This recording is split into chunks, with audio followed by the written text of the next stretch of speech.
とある家のキッチンの防犯カメラが衝撃的な映像を捉えました。カメラの前を横切った少女は後ろ手に何を隠していると思いますか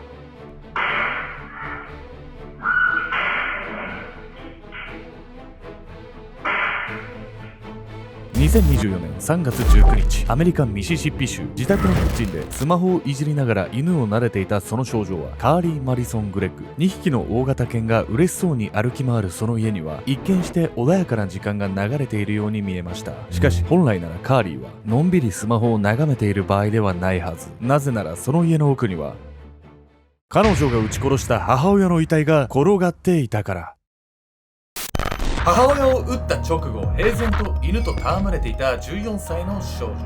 彼女のその奇妙な振る舞いの理由とは？少女にはたとえ母を殺してでも知られたくない秘密があったんです。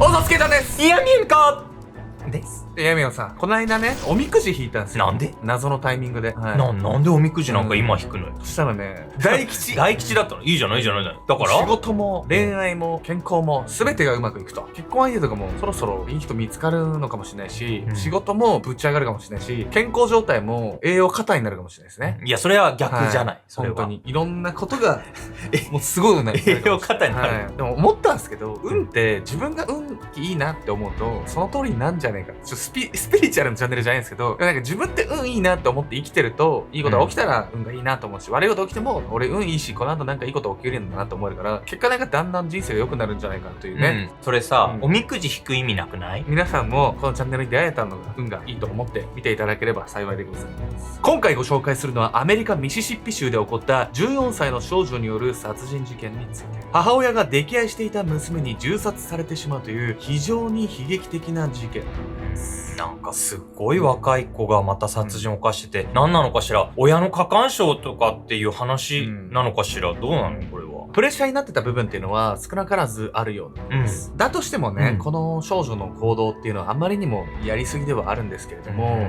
これを見ている皆さんもね、幼少期だったりとかさ、もしかしたら今もかもしれないですけど、親からの良くも悪くもプレッシャーってね、誰しもが感じたことはあると思うんです。その日、少女の父親が帰宅したタイミングでこの事件が発覚します。家の中では一体何が起こっていたんでしょうか。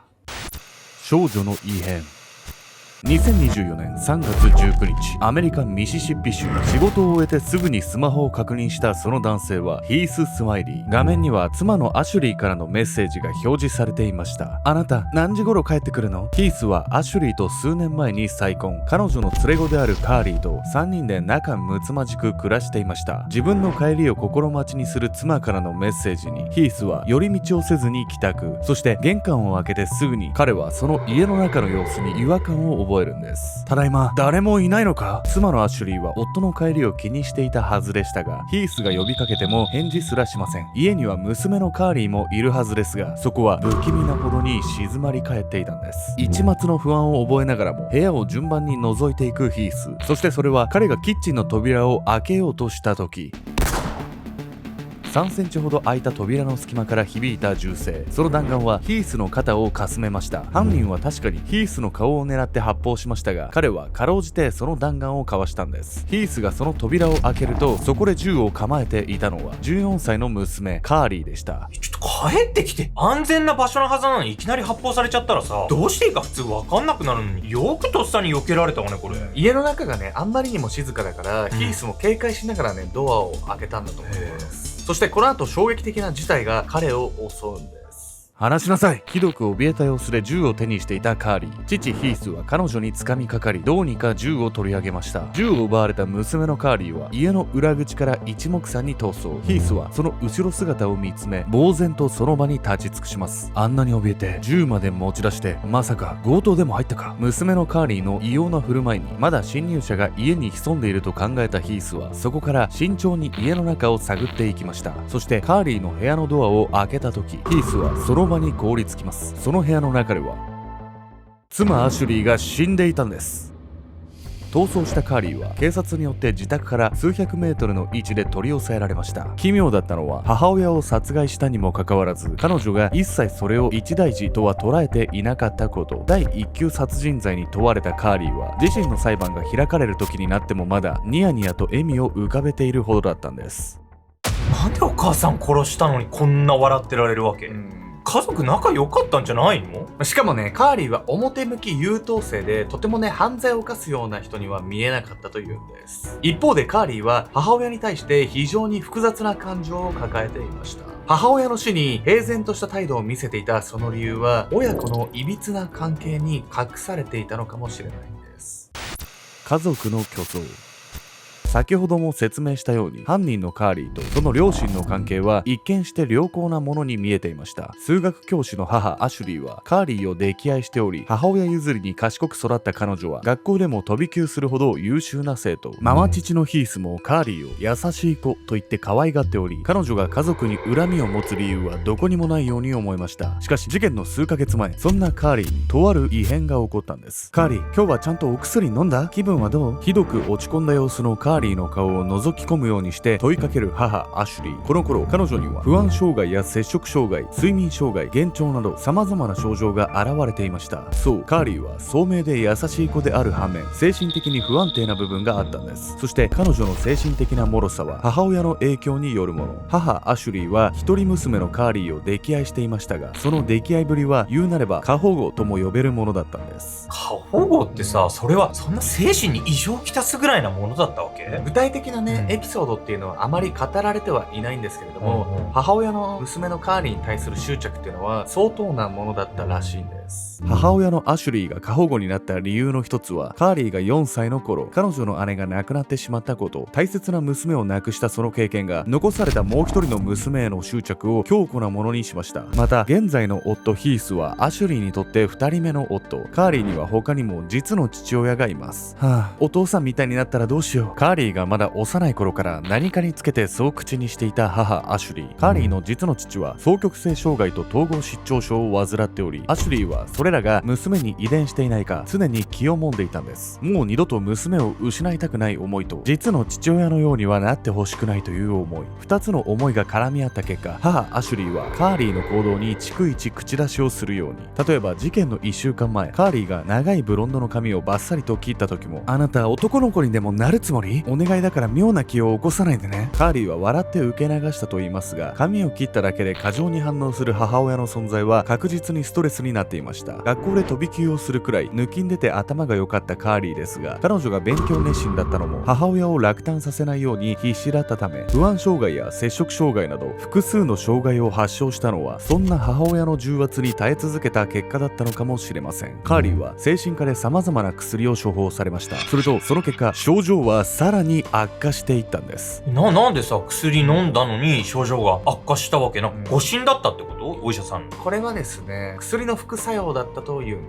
す。というわけで本日のメトラキーワード、精神科の薬の副作用について。抗精神薬をはじめとする精神科の薬は脳の回路や神経系に強力に作用するため、副作用で精神状態に悪い影響が出てしまうことがあります。意識障害や錯乱、眩盲のほか、一部の薬には情緒が不安定になったり攻撃性が高まったりといった副作用が見られることも。こうした副作用は薬の服用開始初期や分量を増やした際などに現れやすいとされています。当然こうした症状が出るのは稀なことですが、これらの副作用の危険性があるため、精神科の薬を投与する際には注意深い観察が必要となるんです。特に若者や自殺願望のある患者は要注意で、少しでも異常が見られた場合は直ちに服用を止めなければなりません。こうして精神状態を悪化させていったカーリーは事件の1週間前、日記に次のような内容を記していました。自分の運命は自分で決める。たとえ邪悪になっても構わない。私には家族は必要ない。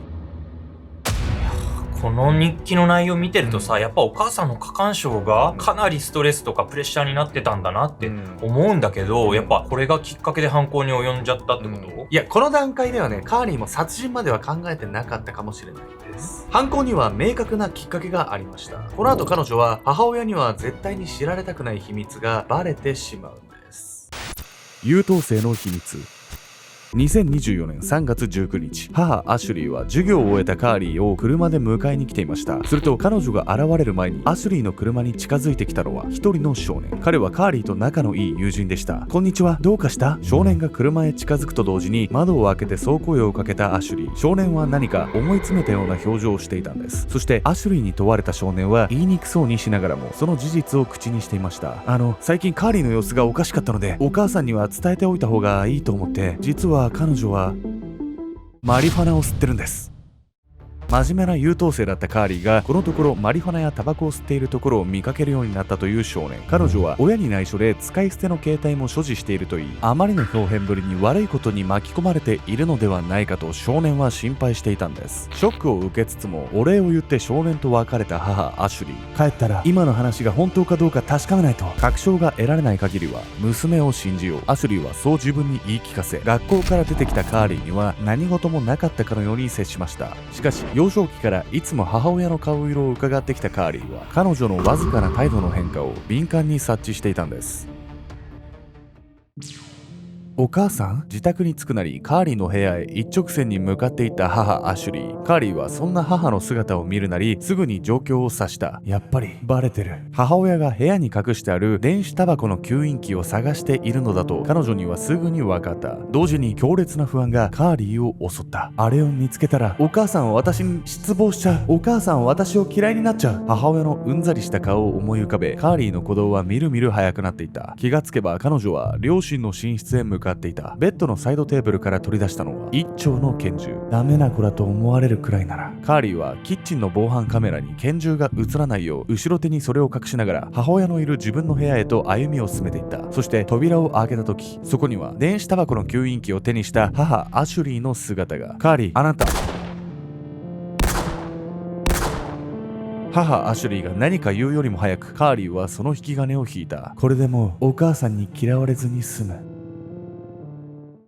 やっぱりお母さんの前ではさ、優等生でいないとっていうめちゃくちゃ脅迫観念があったのかもしれないわよね。ほんとね、そうだと思うんですけど、この時にはすでにね、もうカーリーは壊れてしまったのかもしれないです。母親を殺害した直後、2匹の愛犬が待つキッチンへ戻ってきたカーリー。彼女はカウンターに置かれていたスマホを手に取ると誰かにメッセージを打ちながら犬たちに歌を歌います。この時カーリーが送ったメッセージは、あなた何時頃帰ってくるの？そう、ママ父のヒースが仕事終わりに確認した妻から送られていたはずのメッセージでした。カーリーは母のスマホを使って彼女が生きているかのように装いママ父を欺こうとしたんです。またカーリーは母アシュリーにマリファナやタバコのことを密告した少年にもメッセージを送りました。緊急事態が発生したから来てほしい。少年が自宅へやってくるとカーリーは笑いながら言いました。ねえ、死体を見たことある？